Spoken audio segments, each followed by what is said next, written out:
In the name of the Father, of the Son, and of the Holy Spirit, one God. Amen. A very happy and very blessed Palm Sunday to all of you, my beloveds, and to the entire Christian world who are celebrating Palm Sunday today, which is mainly the Orthodox world. So we wish everyone a very happy and very blessed Palm Sunday. And at the same time, we pray for the Lord to unite at least the calendar where all Christians alike come together in the love of Christ, celebrate His birth, celebrate His triumphant entry, which is today, into Jerusalem, which is called Palm Sunday, and celebrate above all His resurrection, which is the ultimate miracle Christ had ever done on the face of this earth. For it has never been heard, never will be, somebody dying and rising from the dead with their own authority. Jesus of Nazareth did it. So we pray for the unity, at least of the calendar. It's very easy. We need to pray for the Lord to intervene, and intervene swiftly, where we come and just unite this historical calendar, this liturgical calendar, which is also to do with history. We pray for this unity because it's very sad that one group celebrated today the resurrection of Christ and another group is celebrating Palm Sunday. It's very sad. But on the other hand, for all my beloved Catholics, all my beloved Christians who celebrated the Sunday resurrection today, Christ is risen, truly is risen. Christos anasti, alethos anasti. Al-Masihu qam, haqqan qam. But for the Christians who are celebrating Palm Sunday, a very blessed Palm Sunday to all of you and to all of us, my beloveds. Our beloved fathers, deacons, nuns, faithfuls, both in this holy church, and everyone who is watching us through live streaming, may the triumphant entry of Christ, the King of all kings and the Lord of all lords, into Jerusalem, which we are celebrating today, be an abundant blessing from above for you, my beloveds, to you, to your family, and to your loved ones. In Jesus' mighty name I pray. Amen. I didn't know what to expect today, to be honest with you. I thought, there are so many people who've celebrated Sunday resurrection. Even those who are probably celebrating Palm Sunday, they went to church in the morning because they want to spend the evening with the family and, relatives and going and coming. But you are absolute warriors, I must say. You have absolutely surprised me, definitely. We can't surprise the Lord. He is God. He sees everything and knows everything. But you've surprised this little bishop here, a very weak instrument used by the almighty hand of God. You definitely surprised me. I thought I was going to celebrate Palm Sunday this evening with the priest, the deacons, and see you later. But well done. Well done. Well done. May the Lord Jesus bless you. May the Lord Jesus protect you. May the Lord Jesus grant you wisdom to discern what is His will in your life, so that His holy and mighty name be glorified in you, through you, and by you forever and evermore. Amen. Today, Palm Sunday, the Lord Jesus asked two of His disciples to go to the village and bring that donkey and the mule. And then the Lord Jesus sits on that mule and enters Jerusalem, which we call Palm Sunday.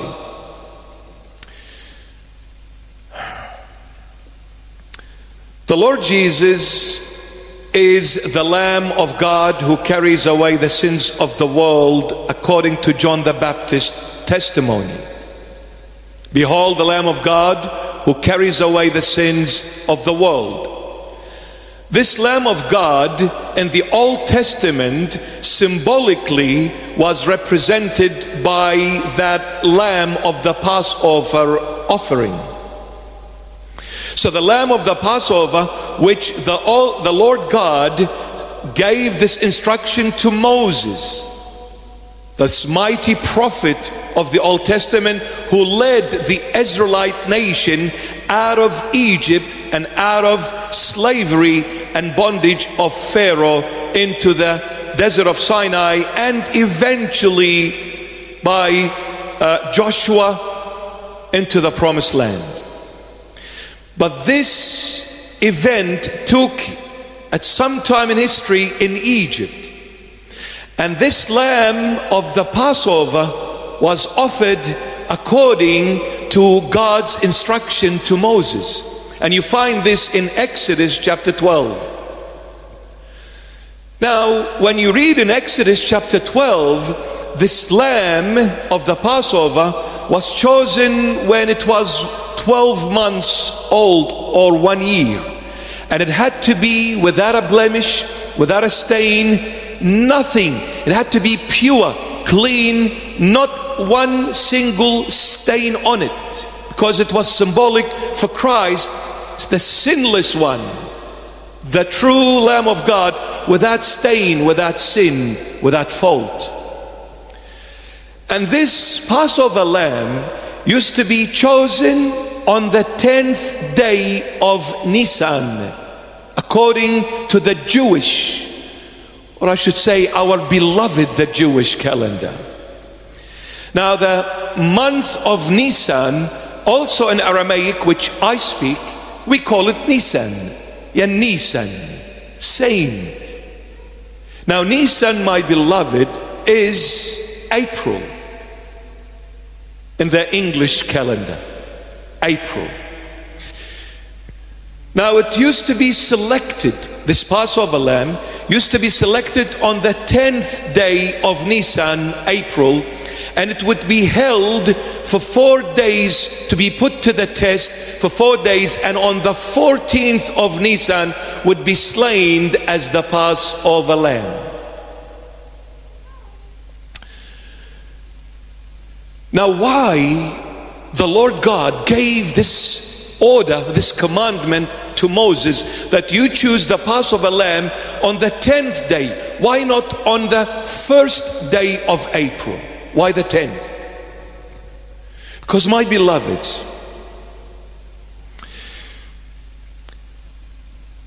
we can divide the year into two parts.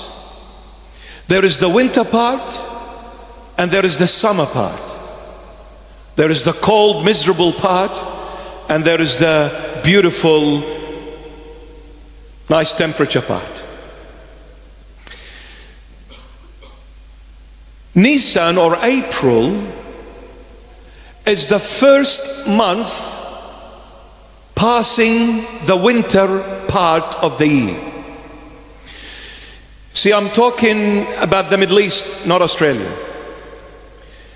Autumn starts October, November, December, and then winter comes January, February, March. April, spring. Now what happens in spring? It is a new life. It is a new start. The flowers blossom. Everything becomes lush green. And greenery, the color green, represents life. So it is a new life, a new start, a new way. Nisan is the sign of a new life, of a new start. Prior to encountering Christ in our life, prior to meeting the Lord Jesus in our life, prior to knowing the Lord Jesus, all that life that we came to know, we were all dead.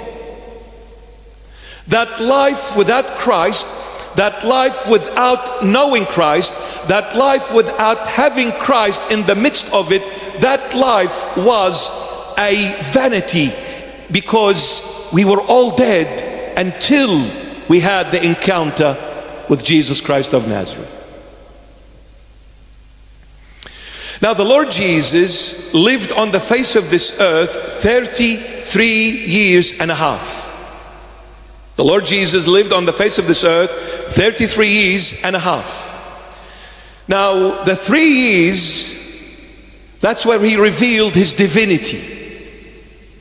But the 30 years, it was kind of a quiet hush-hush. The Holy Bible doesn't talk about those 30 years, the Lord Jesus raising the dead, healing the sick, casting out demons, doing wonders and miracles only God can do. That was not mentioned in the Holy Bible about the first 30 years. When did the Holy Bible mention that Christ is truly God revealed in the flesh? In the last 3 years of his life. Now why 30 years there was no mention?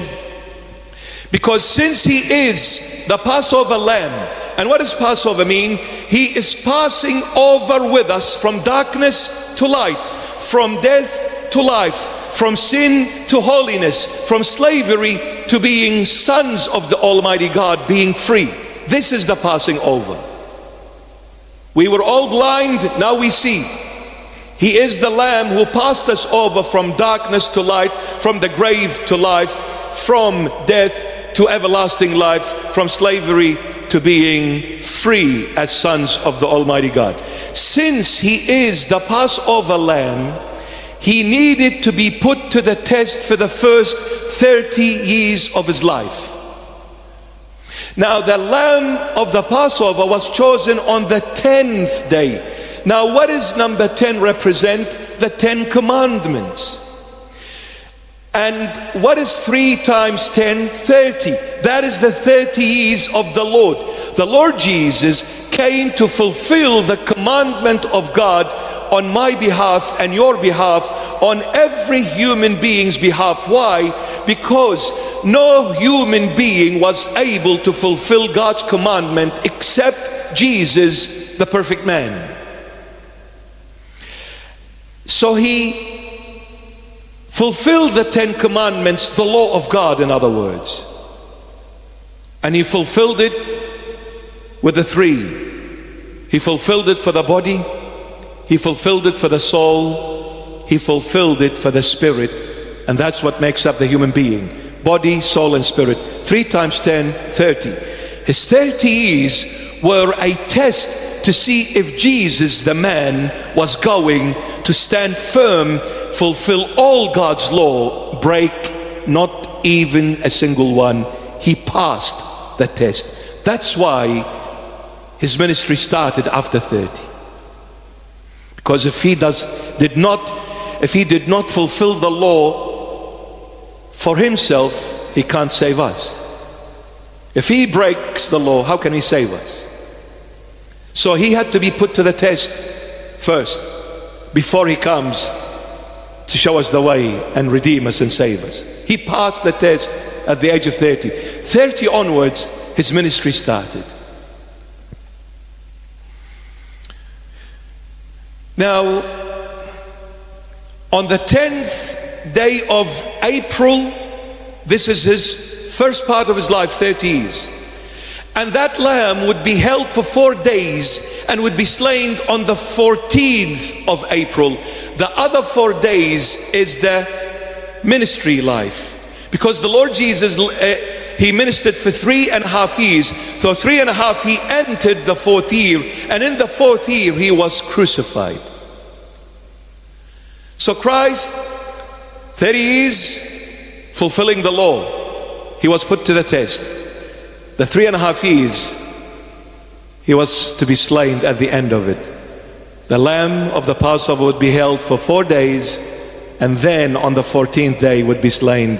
The 4 days are the 4 years. 3.5 is entering the 4th year. And on the 4th year, what happened? He was slain on the cross. The Savior and the Redeemer of the entire world.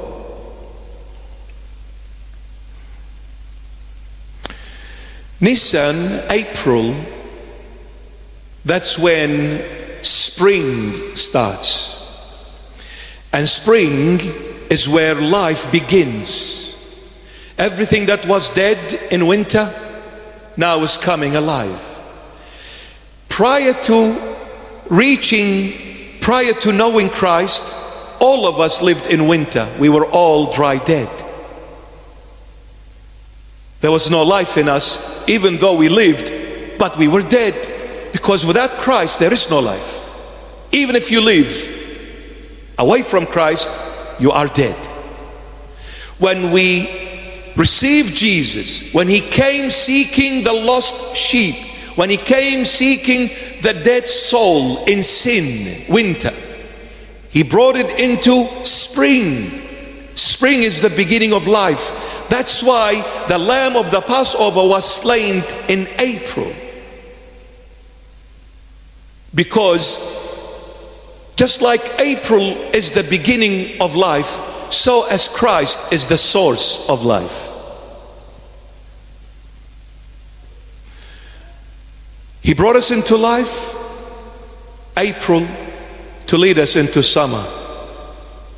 Strong in faith, hot in faith. Because without life, how can you believe? Without life, how can you do? Without life, how can you go and come? Christ came to give us life. And this Lamb of God, the Passover Lamb, enters today Jerusalem sitting on a mule.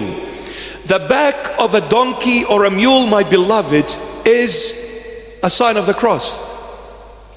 So the Lord Jesus sitting on the back of that mule is the Lamb being crucified. He enters Jerusalem already to be slain on the cross. Mule, my beloveds, why did He sit on the mule? Because mule is a product of a male horse and a female donkey. Mule is a product of a male horse and a female donkey. This is why mules never produce, because they don't have gender. They are barren. They can't have babies.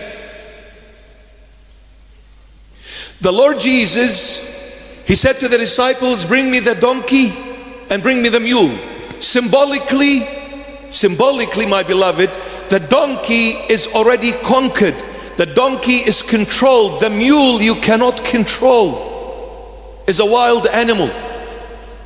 So symbolically, the donkey represents the Israelite nation and the mule represents the pagan world.